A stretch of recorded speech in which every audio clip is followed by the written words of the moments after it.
répondre avec D'accord. Christelle, et puis peut-être mes collègues à Je vos crois qu'il questions. y a l'OCDE qui doit suivre, il me semble. Hein. Non, vous en prie. Oui, j'ai juste quelques graphiques qui présentent Malgré votre quelques voix ratios. enrouée.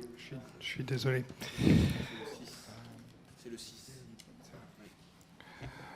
Voilà.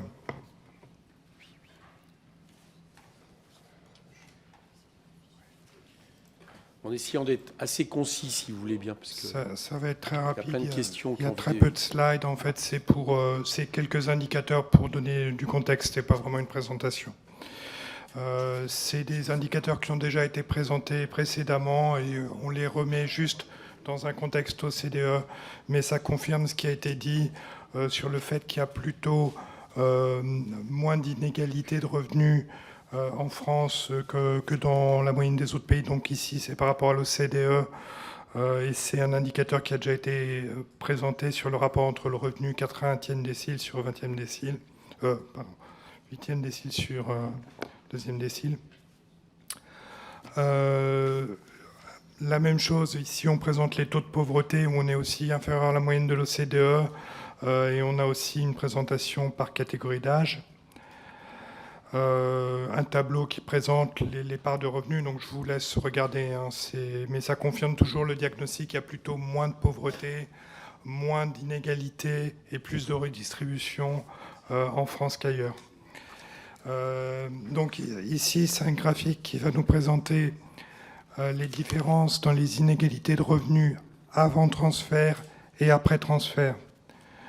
Donc les triangles, c'est avant les transferts sociaux et après les transferts, après taxes et transferts, on a les barres et on voit que la France est plutôt au-dessus de l'OCDE avant les transferts en termes d'inégalité.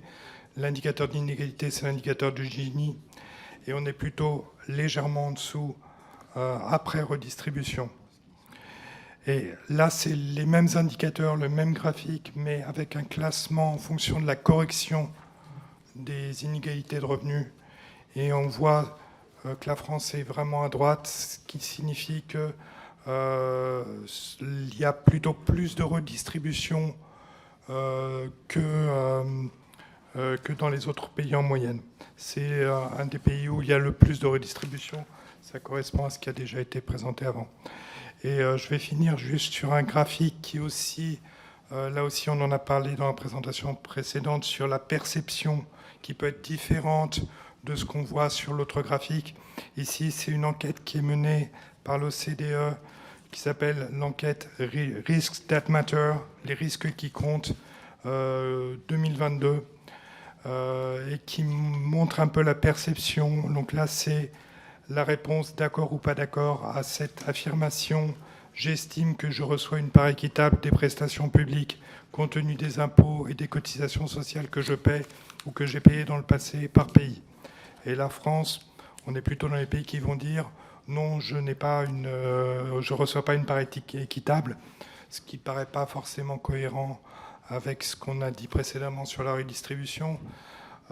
Mais c'est important d'avoir à l'idée, à l'esprit ce genre de résultats, ce genre d'enquête, parce que ça montre vraiment quelle perception les gens peuvent avoir de la redistribution et on peut en tirer après des conséquences sur la manière de communiquer sur l'action politique, sur la manière de communiquer sur la redistribution et la manière de mettre en œuvre la redistribution. À l'OCDE, on a souvent tendance à préconiser de faire des mesures simples, compréhensibles, et à mettre en avant l'acceptation des politiques publiques par les personnes.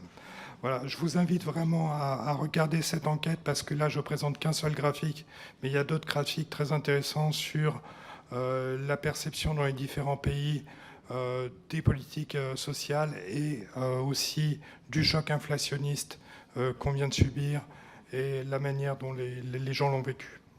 Voilà. Merci.